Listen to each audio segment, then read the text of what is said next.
Portando laggiù a Castello di Godego col collegamento indispensabile con la 308 risolverebbe un sacco di problemi per le nostre frazioni. È il 16 gennaio. Nella sede della provincia di Treviso si riuniscono i sindaci e le categorie economiche per sottoscrivere un documento da inviare alla Regione sull'importanza delle opere complementari alla Pedemontana. Presente anche Silvano Marchiori, sindaco di Loria, in una delle sue ultime uscite pubbliche. Poco dopo, infatti, Marchiori si assenta dalla scena politica per curare la malattia che lo ha colpito. Purtroppo però negli ultimi tempi le sue condizioni di salute sono peggiorate. Qualche giorno fa il ricovero all'ospedale di Castelfranco, dove questa mattina il suo cuore ha smesso di battere. Tra i primi a dare la notizia il presidente della provincia Marcon con un post su Facebook. Una giornata triste per gli amministratori perché Silvano esprimeva il massimo di ciò che un amministratore possa esprimere, passione sino all'ultimo.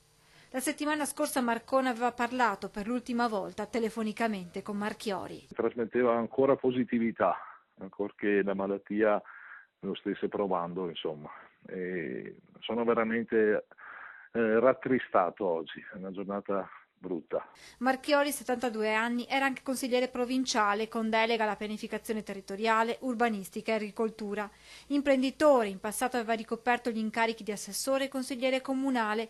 Aveva una grande passione per lo sport, tale da portarlo ad allenare e a dirigere delle squadre di calcio di Loria. Un uomo concreto, un uomo vicino alle esigenze dei cittadini, un uomo vicino al territorio, un uomo di parola.